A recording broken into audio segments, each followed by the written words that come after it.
यानी एक तरफ राहुल गांधी प्रियंका वाड्रा हैं जो देश की लोकतांत्रिक व्यवस्थाओं में सवाल खड़े कर रही हैं, पब्लिक का विश्वास हिलाने का प्रयास कर रही हैं, और दूसरी तरफ नरेंद्र मोदी हैं जो बता रहे हैं कि भाई चुनाव आयोग का जो काम है वो ढंग से कर रहा है तो उसकी तारीफ होनी चाहिए। क्योंकि मोदी का फंडा क्लियर है, चुनाव जीतो या हारो, वो दूसरों पे दोष नहीं डालते। वो राहुल गांधी की तरह कभी ईवीएम, कभी चुनाव आयोग, कभी वोटर लिस्ट का रोना नहीं रोते हैं। राहुल गांधी कह रहे थे कि हरियाणा में सारे एग्जिट पोल कह रहे थे कांग्रेस की सरकार बननी चाहिए, नहीं बनी इसलिए चुनाव चोरी हुआ है। आपने नरेंद्र मोदी को कहते सुना कि सारे एग्जिट पोल कह रहे थे कि 2024 के लोकसभा इलेक्शन में मेरी 300 प्लस सीट आ रही है, मेरी 240 आई है, कुछ तो गड़बड़ी हुई है। एक लफ्ज आपने नरेंद्र मोदी को कहते सुना? सिर झुका के स्वीकार किया जो जनादेश आया और सिर झुका के काम में लग गए। और दूसरी तरफ राहुल गांधी है, हर चुनाव में वही माहौल बनाते रहते हैं कि ईवीएम खराब, वोटर लिस्ट गड़बड़, इलेक्शन कमीशन खराब। राहुल गांधी जीते तो सब हीरो। 99 सीट पे पूरा पब्लिक इनकी माहौल बना दी कि अरे राहुल गांधी 99 ले आए बॉस। तब तो इनका ईवीएम गड़बड़ नहीं था। कोई राहुल गांधी पर उंगली ना उठा पाए, इसलिए राहुल गांधी ने वोट चोरी का नाम ले लेकर पूरा कंफ्यूजन फैला रखा है। भाई ये बोल के चल देते हैं, दुनिया रायता समेटती रहती है। कभी कह रहे हैं कि हरियाणा की तरह बिहार में वोट चोरी हो रही है, कभी कह रहे हैं कि बिहार में वोट चोरी की कोशिश हो रही है, कभी कह रहे हैं कि बिहार में वोटिंग के दिन जो वीडियो आए वो वोट चोरी की कड़ी को और मजबूत कर रहे हैं, कभी कह रहे हैं कि बिहार में वोट चोरी नहीं होगी क्योंकि बिहार की जनता वोट चोरी होने नहीं देगी। अरे बॉस, आदमी का आधा बाल गिर जाएगा सिर का इनका बात सुन सुन के, तनाव में कि वोट चोरी हो रही है कि नहीं हो रही है, क्या करना है बॉस। चित भी इनकी, पट भी इनकी, सिक्का भी इनका, सिक्का बनाने वाली फैक्ट्री भी इन्हीं की। अब अगर राहुल गांधी बिहार चुनाव हार जाएंगे तो चुनाव आयोग पे दोष मढ़ देंगे कि देखो मैं तो बोल ही रहा था। जीत जाएंगे तो कहेंगे देखो मैंने पहले ही कहा था कि वोट चोरी होने नहीं देगी पब्लिक। राहुल गांधी कैसे अभी से हार और जीत दोनों के लिए बहानों की भूमिका बना रहे हैं, सुनिए एक बार। और अब ये बिहार में यही काम करने की कोशिश कर रहे हैं। मैं आपको गारंटी देता हूं कि जो इन्होंने हरियाणा में किया ये वो बिहार में करने की कोशिश करेंगे। बिहार में फर्जी वोटर लिस्ट आएगी, बिहार में बीजेपी के लोग 2, 3, 4 बार वोट डालने की कोशिश करेंगे, बिहार में गलत फोटो का प्रयोग होगा, मगर इन लोगों को बिहार की जनता के बारे में कुछ नहीं मालूम, क्योंकि बिहार की जनता पोलिंग बूथ में खड़े होकर वोट चोरी को रोकेगी। एक तरफ कह रहे हैं कि कोशिश करेंगे, दूसरी तरफ कह रहे हैं कि पब्लिक ये होने नहीं देगी। क्या मानना है समझ में नहीं आ रहा बॉस। राहुल गांधी के कंफ्यूजन का लेवल देखिए। राहुल गांधी एक तरह से ये माहौल बना रहे हैं कि बीजेपी हर राज्य में वोट चोरी कर रही और नरेंद्र मोदी वोट चोरी करके प्रधानमंत्री बने।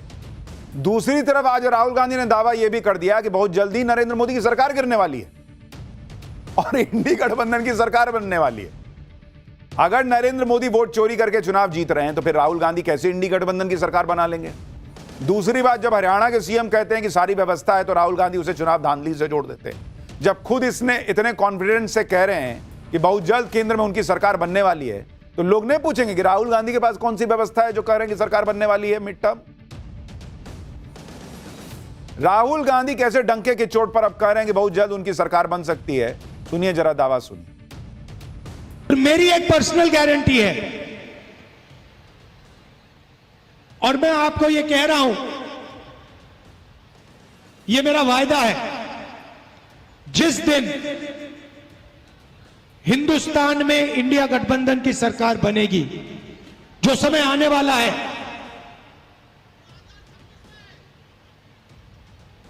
जो आने वाला है और बहुत जल्दी आ सकता है,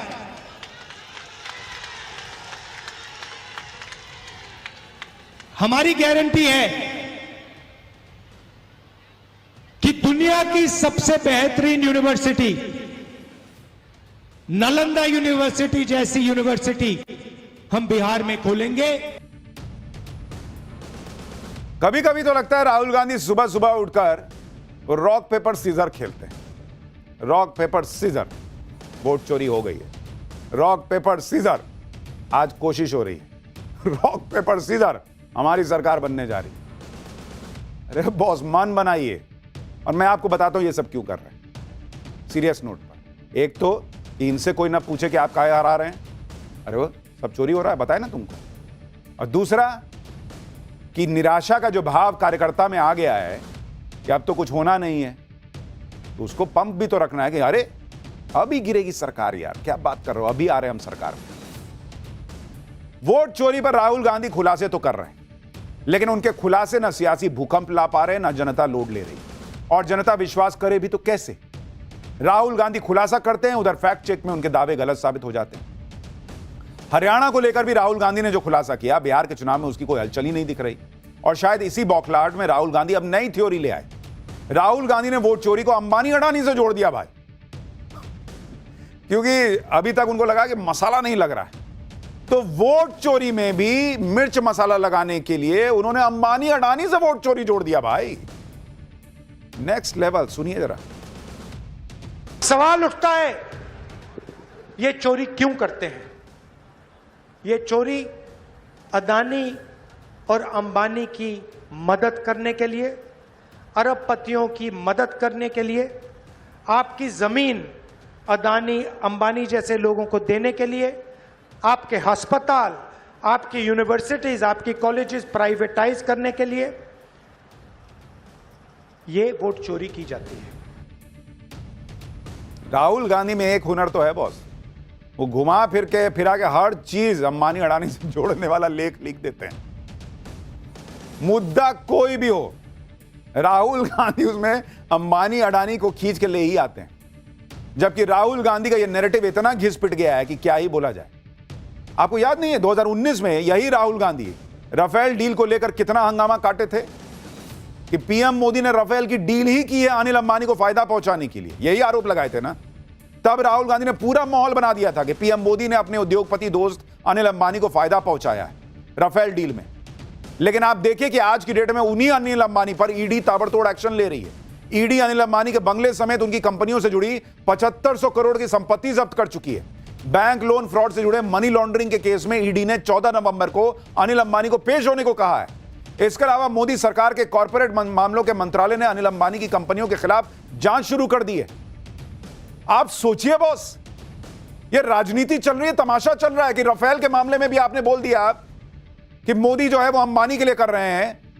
अगर अंबानी दोस्त थे और उनके लिए राफेल की डील की थी तो आज अंबानी पे छापे कैसे पड़ रहे हैं? सोचिए अगर वो राफेल इसी तमाशे की भेंट चढ़ गया होता, सुप्रीम कोर्ट से क्लीन चिट ना मिली होती, तो इन्होंने तो एकदम क्लियर कर दिया था कि नहीं घोटाला हुआ है। और आज जब पाकिस्तान से भिड़ने की नौबत आई तो वही राफेल काम आया। जब गलवान हुआ तो वही राफेल चीन के बॉर्डर पे खड़ा रहा, तो चीन जो है वो पीछे हटा रहा। राहुल गांधी का क्या बोल के चल देते हैं, उसके बाद या तो मीडिया फैक्ट चेक करेगा या दुनिया फैक्ट चेक करेगी। देश कहीं नहीं है इनके लिए। इधर राहुल गांधी पीएम मोदी अनिल अंबानी में सांठगांठ बता रहे थे उस वक्त, उधर मोदी सरकार और ईडी दोनों अनिल अंबानी के खिलाफ तगड़ी जांच कर रहे हैं। अब कोई बोले राहुल गांधी से पूछे कि अगर मोदी राफेल डील अनिल अंबानी के लिए कर लिए थे तो जांच क्यों कर रहे हैं अनिल अंबानी की? लेकिन क्या है उनका, उन्होंने बोल दिया तो बोल दिया। कोई उनसे सवाल पूछ सकता है, और जो सवाल पूछने वाले हैं वो तो वैसे ही बिछड़े हुए हैं। अरे बाप रे, राहुल गांधी ने बोल दिया, अब क्या? राहुल गांधी की गजब की राजनीति है। चुनाव बिहार में हो रहा है, बात कर रहे हैं हरियाणा में वोट चोरी की। चुनाव बिहार के मुद्दों पर है, वहां भी अंबानी अडानी कर रहे हैं। और आज तो अलग लेवल का गजब कर दिए। राहुल गांधी अडानी के बेटे की बात करने लगे, अंबानी की बेटी की बात करने लगे, अमित शाह के बेटे जय शाह की भी बात करने लगे। राहुल गांधी ने कहा कि जय शाह को बैट पकड़ना नहीं आता, लेकिन क्रिकेट के चीफ बन गए। सुनिए जरा राहुल गांधी को। देश में आजकल बस 50-60 लोग सपना देख सकते हैं। अंबानी के बेटे हो, अदानी के बेटे हो, अमित शाह के बेटे हो, जो सपने देखने देख लो। अमित शाह के बेटे को क्रिकेट बैट पकड़ना नहीं आता।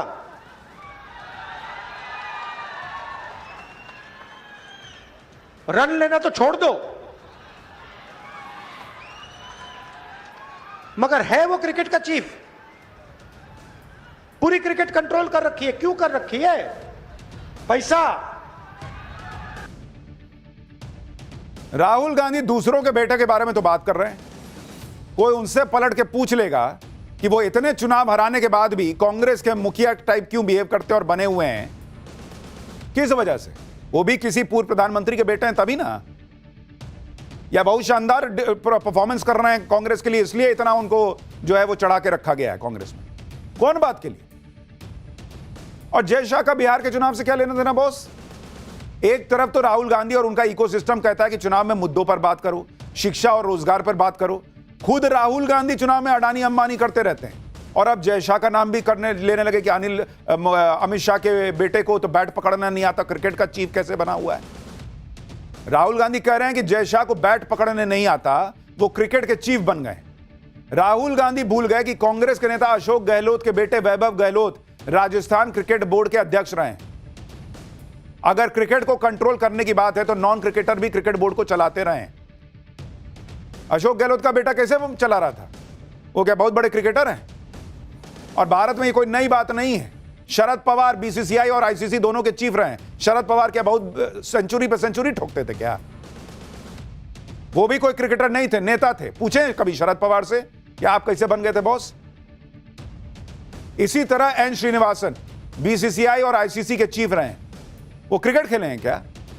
एक नाम और, जगमोहन डालमिया का, वो भी कोई बहुत बड़े क्रिकेटर नहीं थे, लेकिन वो भी बीसीसीआई और आईसीसी के चीफ रहे।